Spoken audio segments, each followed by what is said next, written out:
We're going to start helping you to reorganize your studying in this course by looking at your candidate's performance sheet that you received when you were unsuccessful on the NCLEX RN. When you look at this sheet, it'll tell you a number of things. It'll tell you how many questions that you went to on the exam, and we'll talk about this in a little bit, and why it's important to know how many questions you went to and what that may say about your exam. But we're going to start now with the client need areas that are identified. And you'll see that there'll be 8 areas in total for identification, and you will be notified as to whether or not you were below, near, or above the passing standard. So on this page above this video, you'll see these 8 areas. And what I want you to do is take time and just type in to the paragraph spaces below whether or not you were near, near or above the passing standard in each of the 8 client need areas. What you're going to see in this program is that it's organized into 5 different parts. The first part is really this introduction that I'm taking you through right now, where we're kind of getting you in the mindset to start looking at your preparation in a different way.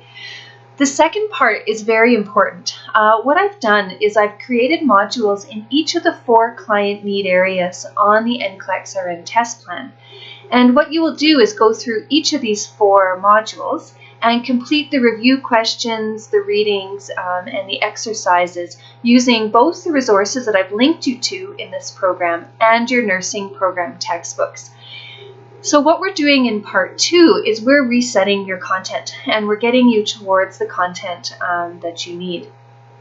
In part 3, what I've done is I've actually created a pharmacology review course, and this has been on the request of many of the repeat writers that I've worked with who really want to be redirected with their pharmacology in regards to drug-to-drug interactions and serious adverse events in client teaching. So this is a very comprehensive course that will take you through a systems approach in your pharmacology. In part 4 of this program, you're actually going to see some of the different tools and strategies that I use for disease management. So you're going to be exposed to study mapping, which is a strategy you use for new content, content mapping, which is an exercise you can use for content that you're familiar with. And then I have some fictional client charts and some case studies that are going to help you integrate and retain information as well. And then the last part of this program is actually very important. It is a computer adaptive testing training program. And so what I do is I take you through the different types of questions that you can expect to see on the NCLEX RN as outlined by the test plan. We talk a little bit about computer adaptive testing and the logic system that the NCSBN uses for this exam. And then you write a practice exam, and you are allowed access to the practice exam after you write it. And there's also worksheets that are going to help you to start moving through the questions that you got wrong and are really going to help you restructure your approach. So of course, I recommend that you work through this course from parts 1 to part 5. I do ask that you don't jump around because there's purpose in how I've designed it. Once you get through your content review in the client needs areas, then you're able to engage in the other study strategies and the computer adaptive testing training course as well. So there's a few things that you should know about your results. Often when a student fails the NCLEX at 75 questions, so meaning that as soon as you hit the minimum amount that you would write, you'd fail, it's typically due to content review issues in my experience. So meaning that you just didn't study the right content, or you used an approach that inhibited you from moving from just memorizing content to integrating it.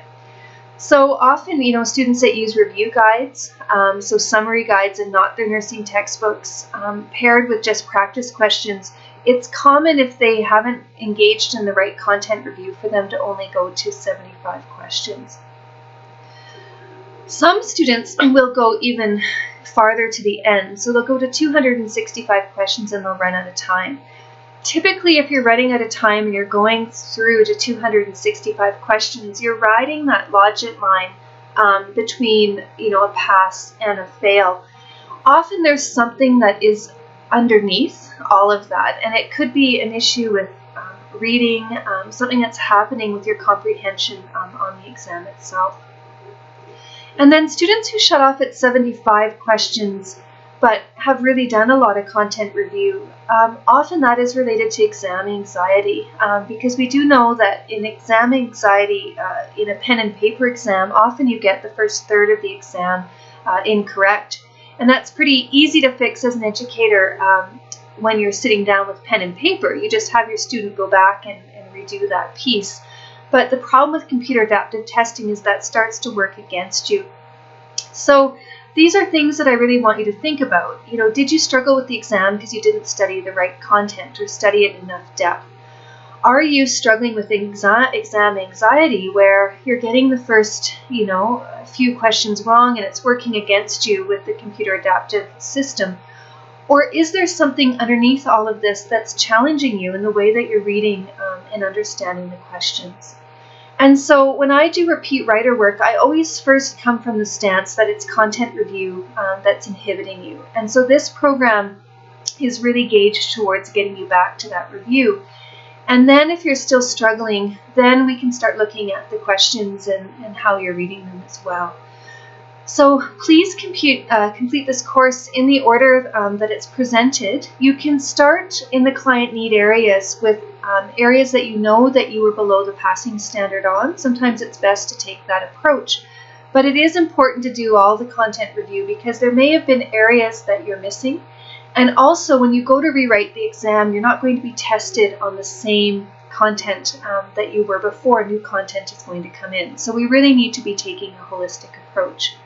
So again, as you're moving through this program, if you have any difficulties or questions, please email me at marnie@rnstudyguides, guides with an S, .ca, and I'm happy to give you advice as you move through the program.